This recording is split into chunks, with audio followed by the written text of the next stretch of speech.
Je remercie Yann Loss de m'avoir proposé aujourd'hui de vous communiquer une partie du travail que je mène dans le cadre de ma thèse. Donc je vais vous présenter une communication qui donc vise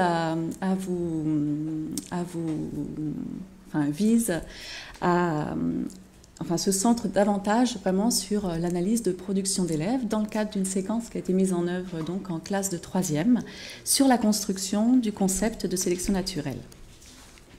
Alors, dans le cadre de la recherche de thèse, dans le cadre de la recherche de ma thèse, les questions de recherche portent donc sur la question des processus d'apprentissage et des conditions de possibilité, donc de construction de savoirs scientifiques en situation scolaire, donc plus largement.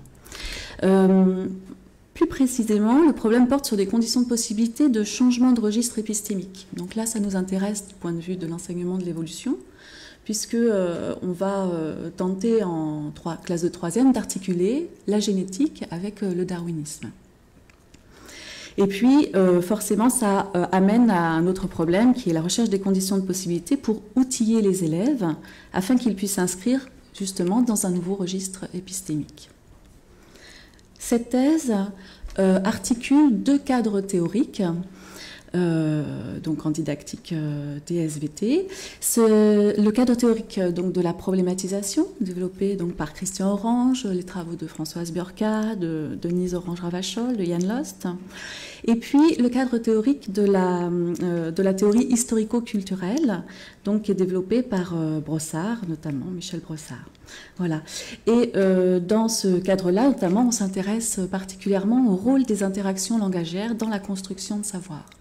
Donc les outils qu'on utilise vont tenter d'analyser l'activité langagière au sein des productions orales et écrites des élèves, en se focalisant sur les objets de discours et voir comment ils se déplacent, comment ils se transforment, en se focalisant aussi sur tout ce qui est de l'ordre de la prise en charge énonciative des élèves et en essayant de l'articuler donc avec l'analyse des raisonnements, des questionnements et des problèmes donc, qui sont mis au travail autour de ces objets de discours.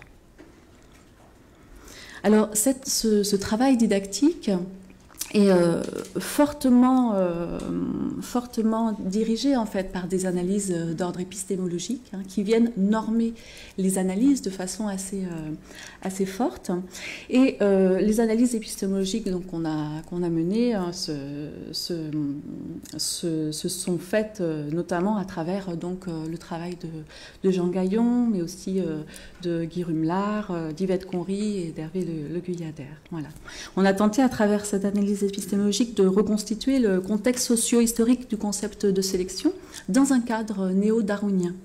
Et dans ce cadre-là, on voit que finalement, ce concept de sélection, la signification qu'il prend dans un cadre néo-darwinien, articule trois mondes qui sont ceux donc, du monde de la causalité darwinienne, du monde de la génétique mendélienne et du monde de la pensée populationnelle probabiliste. Voilà.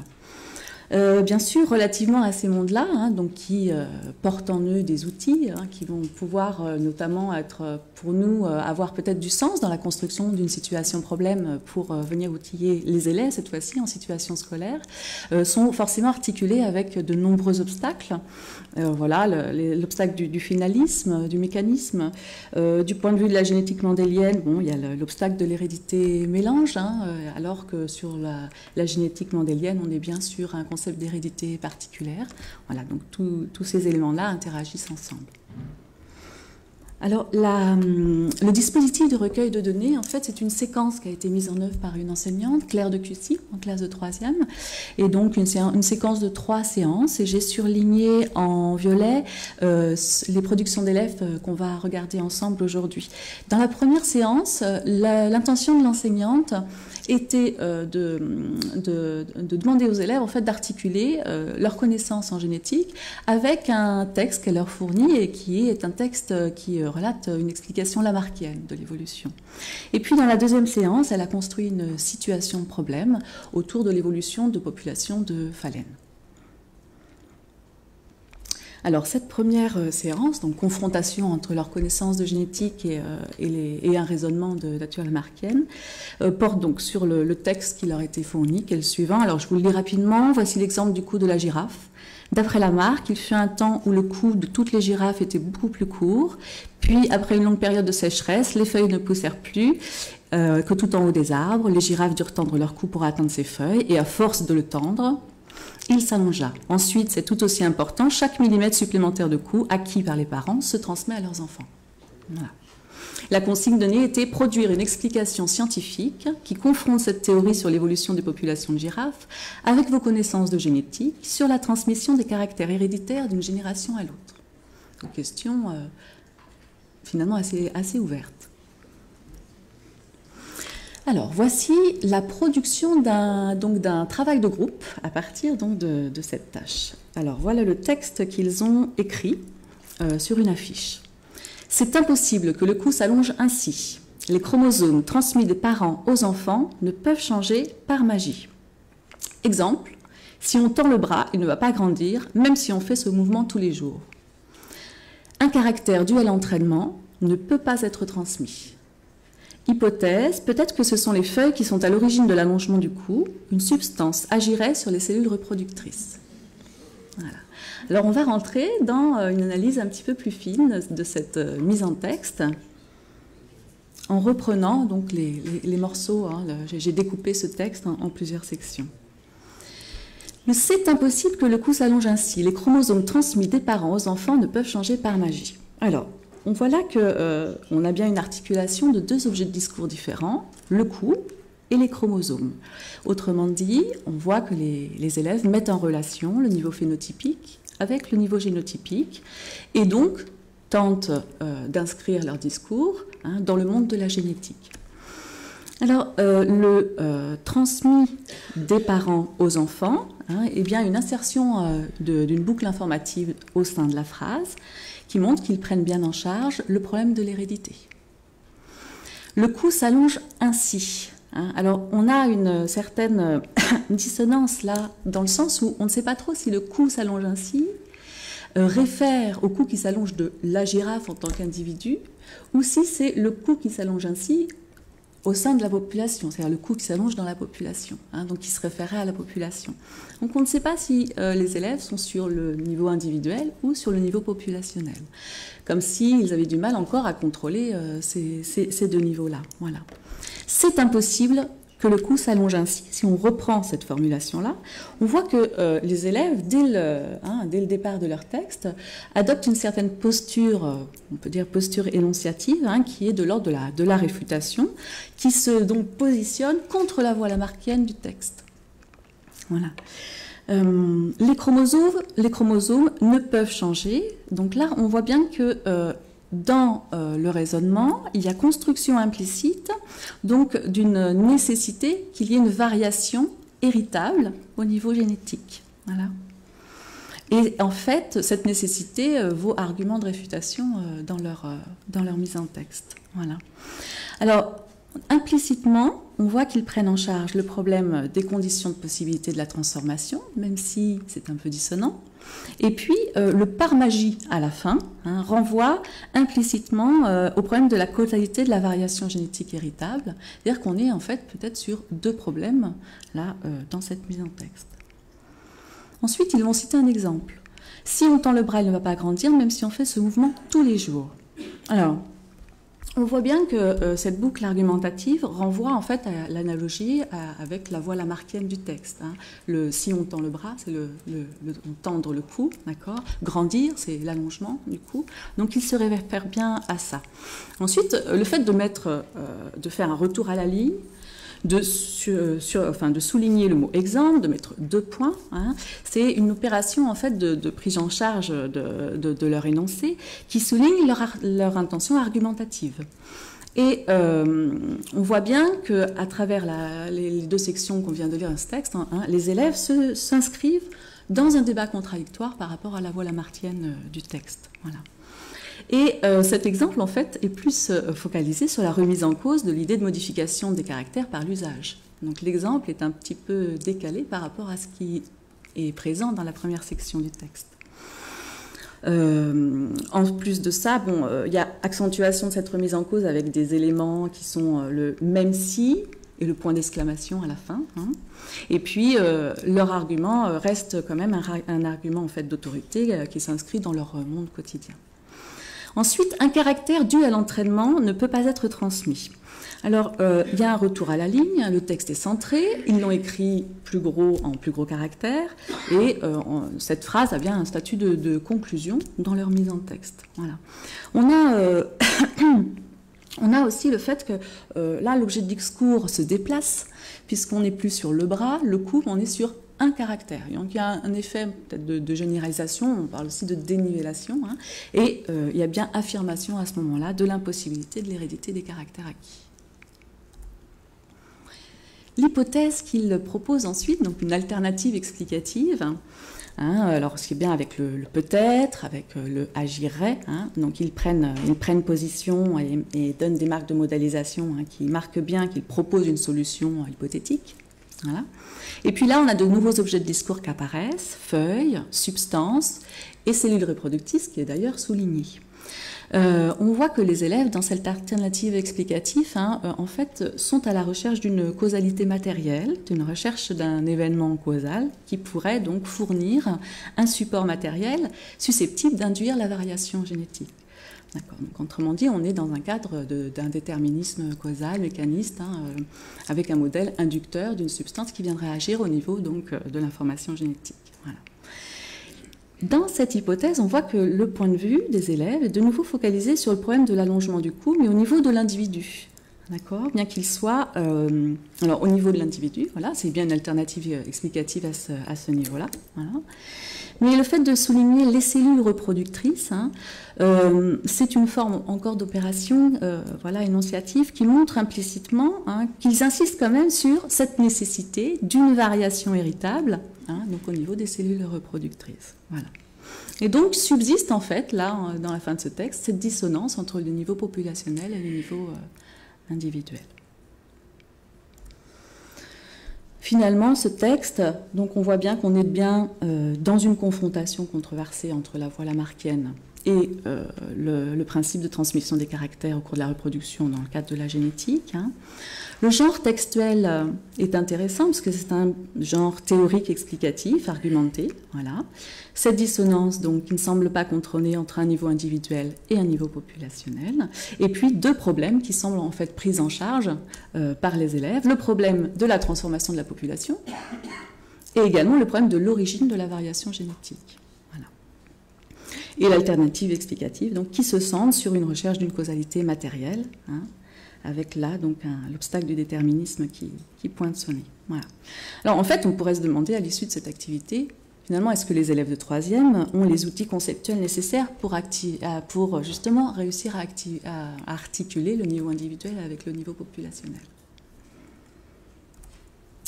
Dans la séance 2, je vais vous présenter la situation problème qui a été construite par l'enseignante. Donc cette situation problème, la phalène du bouleau est un papillon de nuit. Au début du XXe siècle, en Grande-Bretagne, toutes les phalènes sont claires. En 1848, les premières phalènes foncées sont capturées dans la région de Manchester. Plus tard, en 1895, dans cette région, plus de 98% des phalènes sont foncées. On a 3 encadrés. Le premier encadré donne des indications, notamment sur le changement, les modifications de l'environnement. Donc je ne vais prendre pas dans le détail, je pense que vous connaissez la référence la référence épistémologique, enfin, liée aux expériences de Kettlewell.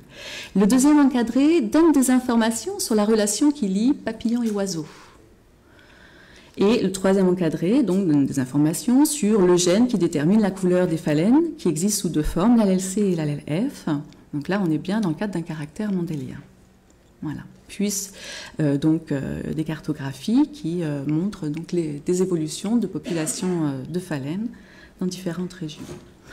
Le support qui a été donné aux élèves pour pouvoir réaliser produire leur mise en texte hein, est constitué donc de 3 représentations iconographiques de la population de phalènes qui évolue, hein, donc à 3 moments différents. Voilà. Avec des indications sur la proportion des formes phénotypiques de ces phalènes. Donc, on a une augmentation donc, de la proportion des phalènes noires dans cette population au cours de son évolution.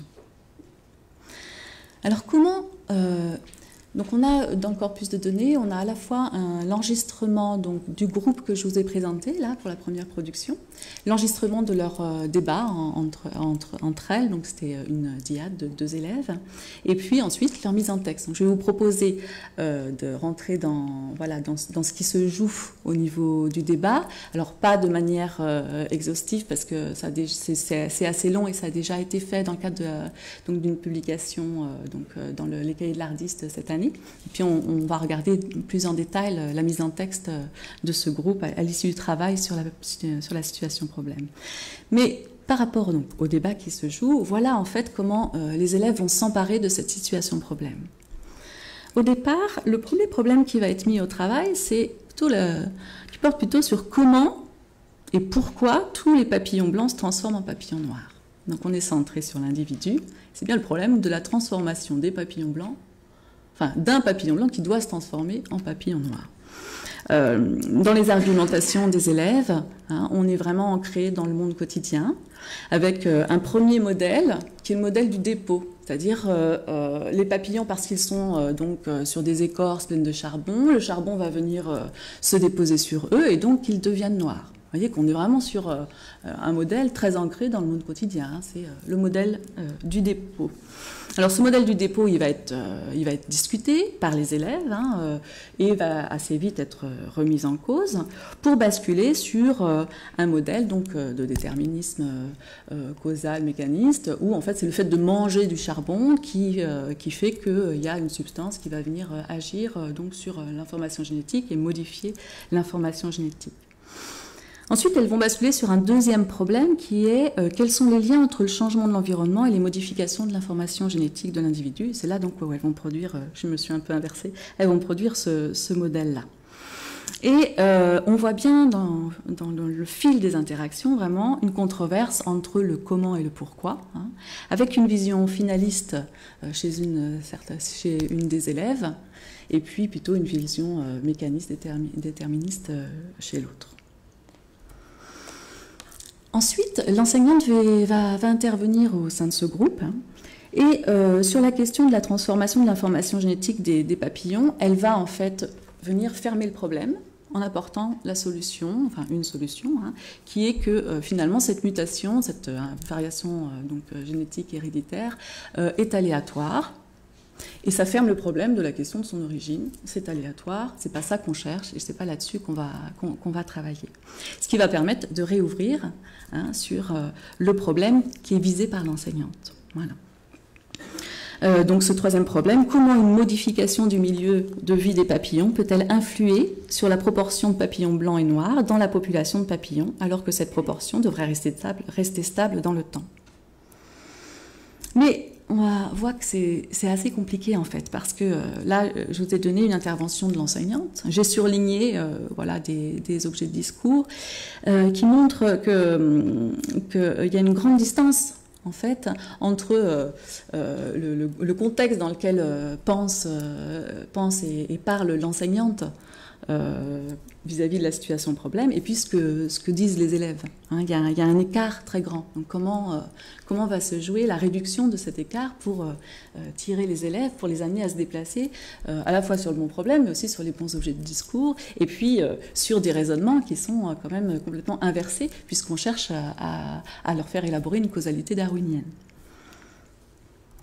Alors, il y a des stratégies, et notamment, je pensais, celle-ci est intéressante, parce que c'est une stratégie qu'elle répète dans quasiment tous les groupes, dans les classes, qui est celle-ci. Alors, je vous lis, donc, pour se cacher, donc on est toujours la vision finaliste de Cristal, de cet élève, à cause du changement de la couleur des arbres, il change de couleur, il mute. Louise, alors elle lui demande, est-ce que tu as lu ça? Alors, en fait, elle va me remontrer les photos et voir si les deux élèves ont bien vu que sur les photos, il y a certains papillons qui sont assez visibles sur les écorces en fonction de leur couleur, et puis d'autres qui sont moins visibles. Donc elle va déjà repointer le fait que sur les écorces blanches, les papillons clairs sont moins visibles que les papillons blancs, que les papillons noirs, et vice-versa. Et puis, donc elle demande, dans leurs conditions de vie, il y a quoi par rapport aux papillons? Qu'est-ce qui peut leur arriver? Ils peuvent se faire manger. se faire manger, d'accord. Alors imagine que toi, tu es un oiseau. Et donc là, avec cette stratégie-là, en fait, elle propose aux élèves de se mettre à la place des oiseaux. Et c'est vrai que depuis, ce qu'on remarque, en fait, c'est que les élèves se mettent à la place du papillon et sont sur un problème de l'ordre de moi, en tant que papillon, comment je peux faire pour survivre. Voilà. Et donc, elle va, comme ça, demander aux élèves de se mettre à la place des oiseaux, et ce qui va faire basculer le point de vue des élèves, hein, et ce qui va permettre aux élèves, ensuite, dans le fil de l'interaction, de basculer sur l'idée de prédation différentielle. Parce que ce changement de posture en se mettant à la place de l'oiseau, hein, va permettre en fait un déplacement, un glissement de la façon dont ils se représentent les papillons comme individus vers un glissement vers l'idée de collection, de population. Voilà. D'autres éléments aussi sont, alors je n'ai pas tout repris, mais d'autres éléments sont intéressants. On voit que finalement il y a des outils aussi qui sont proposés par l'enseignante qui sont l'ordre d'outils langagiers. Dans beaucoup du fil de l'interaction, on voit bien que les élèves déplacent, modifient leurs énoncés en réintroduisant, en reformulant des éléments de la mise en texte de l'enseignante. Notamment là, alors du coup les oiseaux, ils risquent plutôt de manger quoi? Les noirs, et là les blancs. Ils risquent plutôt de manger les noirs. Louise, donc en fait, alors elle reprend, ils se font manger les blancs et donc il ne reste plus que les noirs. Vous voyez que dans cette première proposition, elle est dans une représentation où tous les papillons blancs vont se faire manger et il ne reste plus que les papillons noirs. Et donc elle reformule juste après et elle dit « il reste un peu de blanc et beaucoup de noir hein, », ce qui est une reformulation de ce qui précédait avant dans le discours de l'enseignante. Voilà. Et Louise, qui un peu plus tard reformule encore, donc là, on a plus de chances de manger des noirs, enfin, le papillon noir et là, le papillon blanc. On voit que là encore, hein, il y a une difficulté à gérer à la fois peut-être un point de vue populationnel probabiliste, hein, est-ce qu'on peut aller jusqu'à dire ça, mais avec le plus de chances, hein, et puis plutôt une vision où toute une catégorie disparaît et seule une autre catégorie reste. D'accord ? D'autre part, on voit que dans le fil de l'interaction, les élèves reviennent en fait sur ce qu'ils avaient pensé au départ. Christelle qui dit « Ah ben c'est pas le charbon alors ». Et Louise qui dit « Ah oui, parce que le charbon, en fait, c'est lui qui fait devenir les arbres noirs ». Sous-entendu, c'est pas le charbon qui fait devenir les papillons noirs. Donc ils reformulent et pour venir en fait pointer des choses qu'ils avaient pensées auparavant. On voit bien là qu'il y a une réorganisation au fil de l'interaction du cadre interprétatif initial des élèves, et puis ça va leur permettre de basculer sur le problème populationnel. Voilà. Pour ce qui est de leur débat, voilà ce que je m'arrêterai là. Et donc je vais vous présenter la mise en texte que ce groupe a produit à l'issue de la situation problème. Donc il y a, je vais vous le lire. Ce n'est pas industrialisé, il n'y a pas de charbon, les phalènes sont claires, les troncs d'arbres aussi. Il y a une flèche suivie de mutation. Puis elles écrivent « En 1830, les oiseaux mangeaient les papillons noirs présents sur les bouleaux. Il y avait donc plus de papillons blancs. Après 1860, à cause de l'industrialisation, les bouleaux sont devenus noirs et les oiseaux mangent donc les papillons blancs plus visibles. Les papillons blancs se reproduisent beaucoup moins, et vu que les allèles F sont dominants sur les allèles C, il y a plus de papillons noirs. » Alors, prenons la première partie du texte que j'ai surlignée en noir. On voit que dans cette partie-là, on est sur un genre descriptif, et en fait, les élèves réorganisent les éléments de la situation pour les proposer. Les éléments relatifs à l'environnement, hein, et puis il y a des prises en charge énonciatives, notamment par le recours à la forme négative, qui accentue justement l'importance de ces données qu'il nous donne à voir et qu'il réorganise au départ. Donc il y a une schématisation de ces éléments, et on voit bien que c'est en vue, hein, en vue de ce qui va suivre, hein, dans le texte. Ensuite, donc, on a une expansion de l'objet de discours phalène en deux sous-catégories, les phalènes claires, les phalènes sombres. Dans la deuxième partie du texte en vert, on voit que là, il y a une voie darwinienne qui s'est construite. On est bien dans un texte explicatif, on a des éléments à cause, le donc, hein, on est bien dans un raisonnement qui articule à la fois la causalité événementielle due donc au changement de l'environnement avec la relation fonctionnelle hein, de prédation différentielle. Et donc on a dans cette partie de texte en vert là, on a bien une dimension historico-fonctionnelle qui est présente. Ceci dit, on reste sur une vision typologique hein, des papillons. Ensuite, dans la troisième partie du texte en bleu, on a une rupture langagière puisqu'on passe sur se reproduisent beaucoup moins alors qu'on était sur de la prédation différentielle. Donc là, est-ce qu'on peut parler d'une rupture conceptuelle qui s'opère et dans ce cas-là, qu'est-ce qui a permis ce basculement-là? Voilà. Il y a des nouveaux objets de discours qui apparaissent, qui n'étaient pas présents, notamment à l'LC, à l'LF, hein, qui montrent là encore l'intention des élèves d'inscrire leur texte dans le monde de la génétique et de l'utiliser dans leur raisonnement. Ils convoquent en fait la règle de dominance-récessivité, voilà, qui n'est pas forcément finalement celle qu'on aurait pu attendre, en tout cas celle qui permet de lier les générations successives. Hein, et là, on n'a pas d'éléments de cet ordre-là. Autrement dit, on voit que ce texte est constitué en fait de bouts de texte qui ne réfèrent pas tout à fait à la même chose. En vert, on est sur une voie darwinienne, avec un concept de sélection qui a pour signification une prédation différentielle. Et puis, dans la deuxième partie, en bleu, on est plutôt sur reproduction différentielle, donc avec une ébauche de voie néo-darwinienne, hein, un glissement vers le monde probabiliste, avec le beaucoup moins, se reproduisent beaucoup moins, et puis une tentative d'inscription dans le monde de la génétique, avec donc peut-être effectivement là une rupture conceptuelle d'un passage. Voilà. Ce qui est intéressant, c'est que finalement, parce que ça se répète dans beaucoup de productions de textes de ces groupes, hein, c'est qu'on a des textes qui sont constitués comme ça, de petits bouts qui ne réfèrent pas tout à fait aux mêmes voix. Voilà. Et que les élèves tentent d'articuler, d'orchestrer, on pourrait dire. Regardons sur cette dernière partie donc de leur texte. Hein. Donc ils ont schématisé, les génotypes des papillons avec des ronds blancs et des ronds noirs qui représentent les formes alléliques. Hein. On voit qu'ils ont produit des possibilités génotypiques diverses. Hein. Alors s'il n'y a pas une correspondance exacte mathématique entre le pourcentage annoncé, c'était 98% de formes sombres, donc au niveau phénotypique, hein, avec ce que eux ont représenté, on voit quand même que ces valeurs sont approximativement assez proches. Et donc les élèves réalisent bien une interprétation du pourcentage phénotypique,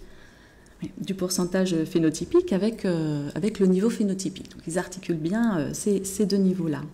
Ils convoquent la règle de dominance-récessivité, voilà, pour justifier en fait le pourcentage, hein, et donc la correspondance entre le pourcentage phénotypique et génotypique. Hein. Et ils envisagent bien des individus hétérozygotes, ce qui n'est pas le cas pour tous les groupes. Certains groupes n'envisagent pas d'individus hétérozygotes, hein, et restent vraiment sur tous les papillons noirs disparaissent. Tous les papillons blancs disparaissent, tous les papillons noirs restent, et du coup n'envisagent que des homozygotes blancs-blancs ou des homozygotes. Voilà. Donc, on voit bien là qu'il y a quand même une difficulté en fait d'articuler à la fois les éléments génétiques, hein, avec le problème de l'évolution de la population. Parce que finalement, ils mobilisent la règle de dominance-récessivité, mais pour produire un état de la population qui met en correspondance le phénotype et le génotype. D'accord ? Mais on est plutôt sur l'état de la population que sur une explicitation au niveau génétique de la succession de générations, c'est-à-dire de l'évolution de la population. Voilà. Donc, les élèves ont construit, à la fin donc, de ce travail sur la situation de problème, l'idée de prédation différentielle et de reproduction différentielle au niveau phénotypique et populationnel. On voit bien que se dégage une difficulté d'articuler les règles de l'hérédité mendélienne avec leur explication au niveau phénotypique et populationnel, de penser l'évolution de la population au niveau génétique, hein, et pas seulement l'état de la population à un moment donné. Hein. Par contre, on voit bien qu'il y a des basculements importants qui se sont opérés Ces élèves, donc, on ne retrouve plus trace de finalisme ni de lamarckisme dans leur mise en texte, ce qui n'est pas le cas pour tous les groupes, qui continuent à avoir du mal à contrôler et à se positionner par rapport à la voie lamarckienne. Là, ce n'est pas le cas pour ces élèves-là. Alors, j'ai encore 2 minutes, notamment pour juste montrer ce que je viens de dire. Voici le texte d'un autre groupe.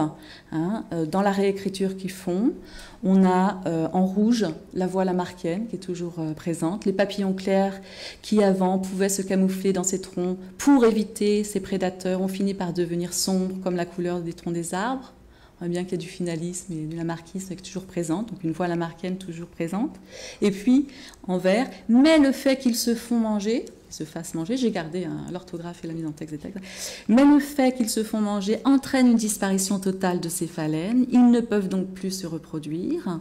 Là, on voit qu'on est dans une voie plutôt de nature darwinienne. Le mais, le fait, montre que les élèves se positionnent par rapport à ce qui vient d'être dit déjà, plutôt vers une autre interprétation que l'interprétation lamarckienne. Et puis c'est le hasard du tronc, où là on voit qu'il y a une thématisation un peu sur l'aspect contingent de la causalité évolutive. Bon, comme bilan, donc pour terminer, donc de ces premiers résultats, puis peut-être des nouvelles pistes à apporter à ce travail-là, voilà, qui seront pour la suite du travail à mener, on voit bien finalement que les problèmes qui sont pris en charge par les élèves, donc construits lorsqu'ils abordent la situation problème, sont vraiment très éloignés du problème de référence. Le contexte interprétatif en fait de ces élèves est tout d'abord ancré dans le monde quotidien, et puis ensuite ils réussissent à construire ça au niveau populationnel et phénotypique. Donc on peut se dire que les indices qui étaient présents dans cette situation problème doivent faire sens à un moment donné pour ces élèves. Et là, on voit bien, dans le travail d'analyse, que le rôle de l'enseignant est déterminant pour la question de la prise de sens de ces indices par les élèves. Au niveau des transformations qui s'opèrent, on voit bien que ça se joue à travers des déplacements d'objets de discours, des constructions de nouveaux points de vue, la fermeture de certains problèmes aidés par l'enseignante, et puis l'ouverture sur d'autres problèmes, et donc une réorganisation des mises en relation faites par les élèves qui en fait passent par des déplacements langagiers qui sont liés, dont on peut inférer des déplacements conceptuels. Voilà. Alors, la difficulté de penser l'évolution de la population au niveau génétique et pas seulement l'état de la population, ça c'est vraiment très présent dans l'ensemble des productions d'élèves. Et donc, une nouvelle hypothèse de travail pour la suite serait de proposer que dans la situation problème construite, on introduise des outils justement pour permettre cette articulation-là, pour les aider à cette articulation, donc des outils qui seraient potentiellement saisissables par les élèves, et qui seraient le modèle de Hardy-Weinberg, et un modèle en germe de l'urne des gamètes à partir duquel on pourrait discuter et construire des raisonnements donc, qui permettraient d'avoir des objets de discours et des questionnements qui les aideraient à articuler ces deux niveaux. Voilà. Je vous remercie beaucoup pour votre attention.